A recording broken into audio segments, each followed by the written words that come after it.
வணக்கம் முடிஞ்சுங்களே.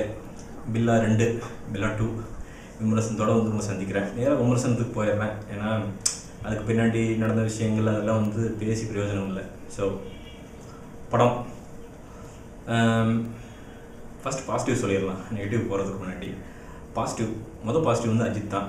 இந்த படம் வந்து அஜித் இல்லைன்னா வந்து நினச்சி கூட பார்க்க முடியாது அப்படிங்கிறது வந்து நிச்சயமாக சொல்ல முடியாதனால மொத்த வெயிட்டையும் தன் ஷோல்டரில் தூக்கி வச்சுக்கிட்டு ஒரு தனி மனிதனாக வந்து இந்த படத்தை வந்து ஃபஸ்ட்லேருந்து கடைசி ஃப்ரேம் வரைக்கும் எடுத்துகிட்டு போயிருக்காரு. பெரிய எஃபர்ட்டுங்க. உயிரை துச்சமாக நினைத்து பண்ணியிருக்கிற ஸ்டன்ஸு இதெல்லாம் பார்க்கும்போது ஆச்சரியமாக இருக்குது. ஒரு ஃபேன்ஸுக்கு வந்து இவ்வளோ தூரம் வந்து ஒரு நடிகன் இறங்கி பண்ணுவானா அப்படிங்கிறது வந்து பெரிய ஆச்சரியத்தை ஏற்படுத்துகிறது. அதற்கு வந்து அவருக்கு வந்து வாழ்த்துக்கள். இரண்டாவது பெரிய பாசிட்டிவ், இந்த படத்துக்கு வந்து ஆர்டி ராஜசேகருடைய அந்த கேமரா அவ்வளோ கிளியராக இருக்குதுங்க. அவ்வளோ வந்து ஒரு ஹாலிவுட் ஃபிலிமை பார்த்த மாதிரி வந்து ஒரு எஃபெக்ட் சூப்பராக யூஸ் பண்ணியிருக்காரு. புது டெக்னாலஜி கேமராக்களை வந்து அவ்வளோ அழகாக யூஸ் பண்ணி ஒரு உலகத்தரம் வாய்ந்த சினிமாட்டோகிராஃபி வந்து இந்த படத்துக்காண்டி பண்ணி தந்திருக்காரு ஆர்டி ராஜசேகர் அவர்கள். அதற்கு வந்து அவருக்கு பெரிய பாராட்டுகள்.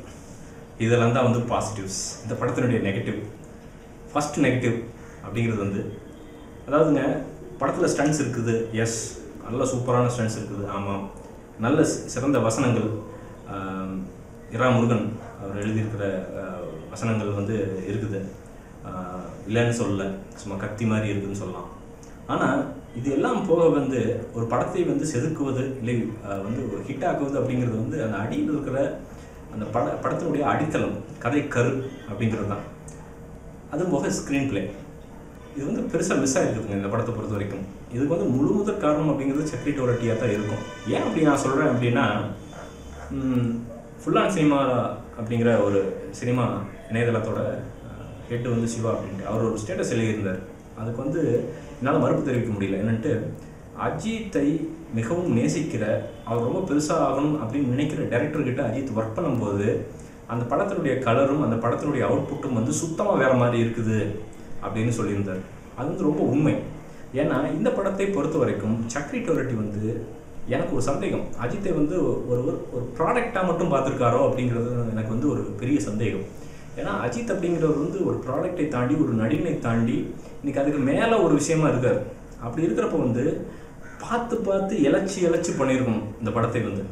ஆனால் அவரோட ஒரு மார்க்கெட்டிங் ப்ராடக்ட் மாதிரி வச்சுக்கிட்டு எத்தனை நாட்டை ரீச் பண்ணலாம், எங்கே கொண்டு போய் ரிலீஸ் பண்ணலாம், ஜார்ஜியன் சாங் உள்ள வைக்கலாமா அப்படிங்கிறது தான் வந்து கான்சன்ட்ரேட் பண்ணியிருக்காங்களே தவிர உள்ளே இருக்கிற அந்த மெயின் பேசிக்கான கதை கருவும் ஸ்க்ரீன் பிளேயும் வந்து பயங்கரமாக கோட்டை விட்டுருக்காங்க. அது பார்க்குறதுக்கு வந்து ஆச்சரியமாக இருக்குது எனக்கு. ஏன் இதை வந்து மிஸ் பண்ணியிருக்காங்க அப்படிங்கிறது வந்து பெரிய ஆச்சரியத்தை வந்து எனக்கு ஏற்படுத்துது. ரெண்டாவது நெகட்டிவ் அப்படிங்கிறது வந்து இந்த படத்தினுடைய ஹீரோயின்ஸ் அவங்க எதுக்கு இருக்கிறாங்க அப்படிங்கிறதே வந்து பெரிய ஒரு கொஸ்டின் மார்க் வருது. பார்க்குறதுக்கு பெருசாக அழகாகவும் இல்லை, லிப்ஸிங்க்கும் இல்லை, எக்ஸ்ப்ரெஷனும் இல்லை. அவங்களுக்கு கொடுக்குற சம்பளத்தில் பாதி நம் தமிழ் நடிகர்களுக்கு கொடுத்துருந்தா அவங்கள விட 10 மடங்கு இந்த படத்துக்கு வந்து நடித்து கொடுத்துருப்பாங்க. அதை விட்டுட்டு வந்து இந்த படத்தை இன்டர்நேஷ்னலாக கொண்டு போகிறோம் பேரொலி அப்படிங்கிற இதில் வந்து இவர்களை கேஸ்ட் பண்ணி அந்த படத்தை வந்து இன்னும் கொஞ்சம் கீழே கொண்டு போயிருக்காங்க சக்ரி டோரட்டி அண்ட் டீம். ரொம்ப தப்புங்க அது. பார்க்குறக்கே வந்து இந்த பிக்கினிலாம் சும்மா ஒரு பிக்கினியில் ஒரு நடிகை வரணும் அப்படிங்கிறக்காண்டிலாம் அந்த நடிகை வந்து படத்தில் கேஸ்ட் பண்ண முடியுமா? நீங்களே சொல்லுங்கள். பட் அதை பண்ணியிருக்கிறாங்க இந்த படத்தை பொறுத்த வரைக்கும். ஸோ ரெண்டு நடிகைகளுமே வந்து ஒர்த்லெஸ் இந்த படத்தை பொறுத்த வரைக்கும். மூணாவது நெகட்டிவ் அப்படிங்கிறது இந்த படத்தில் இருக்கிற அந்த சைடு வில்லன்கள், அந்த சைடில் வர அலக்கைகள், இது எல்லாமே வந்து இப்போ அஜித் அப்படிங்கிறவர் வந்து ஒரு ஃபார்மிடபிள் ஹீரோ. ஸோ ஒரு டானா வந்து இந்த படத்தில் ப்ளே பண்ணுறாரு அப்படிங்கிறப்போ வந்து ஒரு ஃபார்மிடபிள் வில்லன் இருந்தால் தான் அந்த படத்துக்கு வந்து நீங்கள் வந்து கரெக்டாக இருக்கும், அந்த பேலன்ஸ் வந்து மெயின்டைன் பண்ண முடியும். ஆனால் எந்த வில்லனை பார்த்தா வந்து எப்படி சொல்கிறது, ஏதோ வீடியோ கேமில் வர்ற அந்த கன்மேன் மாதிரி தான் இருக்குது தவிர அதை தாண்டி வந்து ஒரு வில்லத்தனமோ அவரை பார்த்தாலே பயம் வர்றதோ அப்படிலாம் வந்து யாரை பார்த்தாலுமே வர்றதில்லை. சில இடங்களில் பார்த்தா சிரிப்பு தான் வருது சில வில்லன்களை பார்த்தா. அது வந்து கேஸ்டிங் வந்து ரொம்ப தப்பு இந்த படத்தை பொறுத்த வரைக்கும். வந்து அதாவது அஜித்தை தவிர வேறு எந்த கேஸ்டிங்குமே வந்து ரொம்ப எஃபெக்டிவாக வந்து இல்லை அப்படிங்கிறது வந்து இந்த படத்துக்கு வந்து பெரிய மைனஸ்.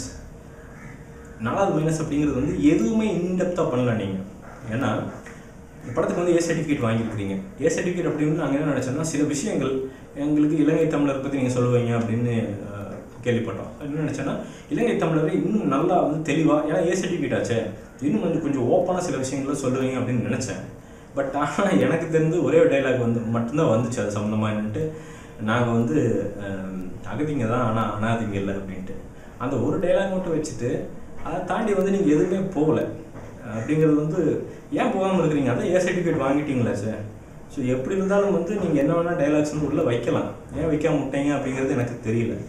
மேபி ஸ்ரீலங்காவில் ரிலீஸ் பண்ணுறப்போ பிரச்சனையாகும் அப்படின்னு நினச்சிட்டிங்களே என்னமோ, அதுவும் எனக்கு தெரியல ஹானஸ்ட்டாக. ஸோ அது வந்து ஒரு பெரிய இது. அதாவது பில்லா 2 அப்படிங்கிறது வந்து ப்ரீக்வல் அப்படின்னு சொன்னாங்க. ஸோ அப்படின்னா ஒரு 1990களில் அப்படி நடக்கிற படமாக அப்படி தான் நாங்கள் இமேஜின் பண்ணோம். அப்படிங்கிறப்போ வந்து அந்த டைம் பீரியடுக்கு ஏற்ற மாதிரி காஸ்டியூம்ஸும் சில செட்டுகளும் இதெல்லாம் மாற்றிருக்கணும். பட் எந்த பெரிய வித்தியாசமும் தெரியல. எங்களுக்கு தெரிஞ்ச ஒரே வித்தியாசம் என்னென்னா அந்த பெரிய செங்கல் ஃபோன், அந்த மாதிரி அந்த ஃபோனை எடுத்துக்கிட்டு பேசுகிறாங்க, அது ஒன்று தான் வந்து அந்த டைம் பீரியடில் இருக்கிற மாதிரி எங்களுக்கு தெரியுது. மித்தது எல்லாமே வந்து ரொம்ப கரண்ட்டாக தெரியுது. ஸோ அதான் வந்து உள்ளே வந்து இன்டெப்த்தாக வந்து கிரவுண்ட் ஒர்க் பண்ணவே இல்லை, டேட்டா கலெக்ஷன் பண்ணவே இல்லை. எல்லாமே மேல்டாப்பில் ஸ்டோரி எழுதி, மேல்டாப்பில் ஸ்க்ரீன் ப்ளே எழுதி, மேல்டாப்பில் படம் எடுத்து முடித்து சும்மா ஒட்டி வெட்டி ரிலீஸ் பண்ணிட்டாங்க. அப்படி தான் தெரியுது எனக்கு. ஏன்னா உள்ள ஆழமாக போயிருந்தால் இந்த படம் வந்து ஒரு பிரம்மாண்டமான படமாக இருந்திருக்குங்க. இதுவே விஷ்ணுவர்தன் எடுத்திருந்தாருன்னா இந்த படத்துடைய கலரே வேறு. அதை வந்து நான் நிச்சயமாக என்னால் சொல்ல முடியும். பட் அதை வந்து பெருசாக மிஸ் பண்ணிட்டார் சக்ரி டோரட்டி அவர்கள். ஸோ சக்ரி டோரட்டி அவர்களை தயவுசெய்து வரும் படங்களில் வந்து இந்த ட்ரெண்டை வந்து மாற்றிக்கொள்ளுங்கள். லெடவுன், இன்னொரு லெடவுன் அப்படிங்கிறது யுவன் சங்கர் ராஜனுடைய மியூசிக் அப்படிங்கிறது. அவரை வந்து குறை சொல்ல முடியுமா அப்படிங்கிறது எனக்கு தெரியல. ஏன்னா டைரக்டர் தான் வந்து கேட்டு வாங்குறது மியூசிக் எல்லாமே வந்து. மங்காத்தாவில் பார்த்த அந்த மியூசிக்கினுடைய மேஜிக், பேக்ரவுண்டுடைய மேஜிக் வந்து இதில் சுத்தமாக மிஸ்ஸிங். அது சில இதெல்லாம் பார்த்தேன், பிஜிஎம்லாம் பார்த்தா அப்படியே பில்லாக தான் ஞாபகப்படுத்துது. அதை தவிர அதை தாண்டி வந்து புதுசாக ஃப்ரெஷ்ஷாக வந்து எதுவுமே எங்களால் வந்து கேட்க முடியல. அப்படிங்கிறது வந்து ரொம்ப வருத்தத்திற்குரிய ஒரு விஷயம். எனக்கு என்ன ஒரு பெரிய ஆதங்கம்னா, அஜித் மாதிரி ஒரு நடிகனை, ஒரு நல்ல நடிகனை, அவருடைய ஹார்ட் ஒர்க்கை வந்து வேஸ்ட் பண்ணிட்டீங்களே அப்படிங்கிறது தான். இதில் வந்து உங்களுக்கு ப்ராஃபிட்டே கிடைத்தாலும் ரசிகர்கள் வந்து ஏமாற்றத்தோடு வந்து வெளியில் வரும்போது, ரொம்ப சைலண்ட்டாக வெளியே வரும்போது வந்து மன வருத்தமாக இருக்குது. ஏன்னா உங்களை நம்பி 3 மணிக்கும் 4 மணிக்கெல்லாம் நிறைய பேர் போய் உக்காந்துட்டு 300 ரூபா 700 ரூபா 1000 ரூபா கொடுத்துலாம் டிக்கெட் வாங்கி எங்கள் தலைவர் அப்படின்ட்டு பட்டாசு வெடிச்சு நீங்களாம் பார்த்தா அலோலகளோடு படிச்ச தேட்டரு. அப்படி நம்பிக்கையாக உங்கள் ஒரே ஒரு ஆள் மேல் நம்பிக்கையை வைத்து போகிறப்ப வந்து நீங்கள் பெரிய சூப்பர் ஹிட் கொடுக்காட்டியும் பரவாயில்ல, கடைசிக்கு வந்து அந்த பேசிக்ஸ் அதையாவது வந்து கரெக்டாக இருந்துச்சுன்னா கூட வெளியே வரும்போது வந்து சந்தோஷமாக ரசிகர்கள் வந்திருப்பாங்க. பட் நிறைய பேருக்கு சந்தோஷமாக பார்க்க முடியல அப்படிங்கிறது தான் வந்து நிதர்சனமான ஒரு வருத்தத்தக்க உண்மை. என்ன சொல்கிறதுங்க, இதுதாங்க படம். ஒரு தாட்ட போய் நிச்சயமாக பார்க்கலாம், அது வந்து எந்த பிரச்சனையுமே கிடையாது. ரொம்ப லாங்காக ட்ராயிங்காக அப்படிலாம் கிடையாது, நிச்சயமாக ஒரு தாட்ட போய் பார்க்கலாம். பட் அதுக்கு மேலே சொல்கிறதுக்கு வந்து எனக்கு வந்து என்ன சொல்கிறது அப்படின்னு தெரியல. இந்த படத்திற்கு என்னுடைய மார்க் அப்படிங்கிறது வந்து 5க்கு நிச்சயமாக 3 தருவேன். 3க்கு மேலே தர்றதுக்கு வந்து என்னால் முடியாது. ஹானஸ்டான மார்க் அப்படிங்கிறது 5க்கு 3 இந்த படத்திற்கு. ரொம்ப நன்றி உங்களுடைய சப்போர்ட்டுருக்கு. நீங்கள் நான் ஒன்றுமே கிடையாது. இந்த வீடியோ உங்களுக்கு பிடிச்சிருந்துச்சுன்னா கீழே லைக் பட்டன் இருக்குது, லைக் பண்ணுங்கள். மேலே சப்ஸ்கிரைப் பட்டன் இருக்குது, சப்ஸ்கிரைப் பண்ணுங்கள். சப்ஸ்கிரைப் பண்ணிங்க என்னுடைய வீடியோக்கள் உடனுக்குடன் வந்து நீங்கள் வந்து உங்கள் இமெயில் பெறலாம். இருங்க போயிடாதீங்க. கடைசியாக ஒரு 2 நிமிஷம் உங்களுக்காண்டி ஒன்று வச்சுருக்கேன். நடுவில் கொஞ்சம் பக்கத்தை காணும் அப்படின்ட்டு என் நண்பர்கள் அவங்க ரொம்ப சின்சியரான ஒரு அட்டெம்ப்ட் பண்ணி ஒரு அழகான ஒரு படத்தை எடுத்துருக்குறாங்க. நேற்று கூட பாடல்கள் கேட்டேன், ரொம்ப அழகாக வந்து கிரேசி பெண்ணு அப்படின்னு ஒரு பாட்டெலாம் வந்து அவ்வளோ சூப்பராக பண்ணியிருக்காங்க. அந்த ட்ரெய்லரும் வந்து நிச்சயமாக ரொம்ப புதுசாக இருந்தது எனக்கு ஹானஸ்ட்டாகவே.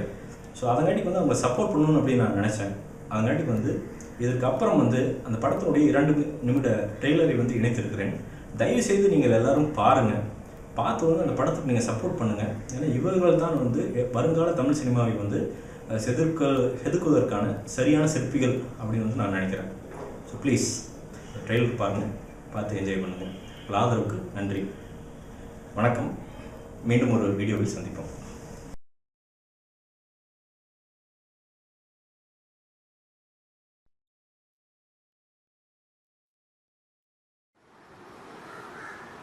என்னாச்சு என்னாச்சு என்னாச்சு என்னாச்சு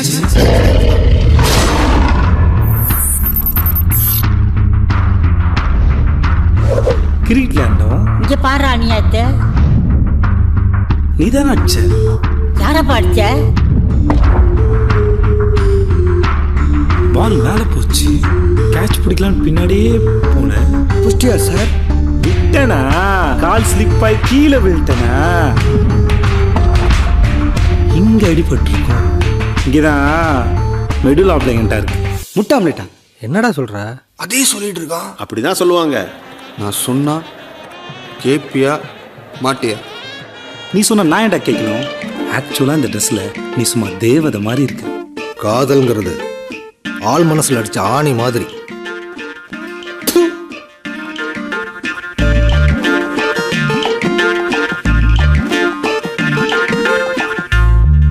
அவனுக்குள்ள இருந்த suppression, depression, oppression, stress, anxiety, phobia, disorder, complex, கஷ்டம், நஷ்டம், சோகம், பயம், பதட்டம் எல்லாம் பீரியட் வெளியே இருந்துச்சு. சார் இங்க பாத்ரூம் எப்படி சார் போகணும்?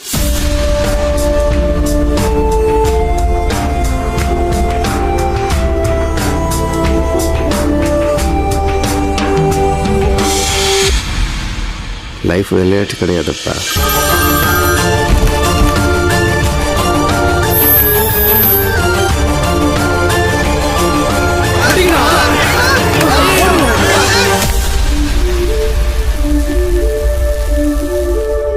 அவன் எதையுமே மனசுல வச்சுக்க மாட்டான். எல்லாத்தையும் அப்பைக்கு அப்ப மறந்துடுவான். சிவாஜி செத்துட்டாரா?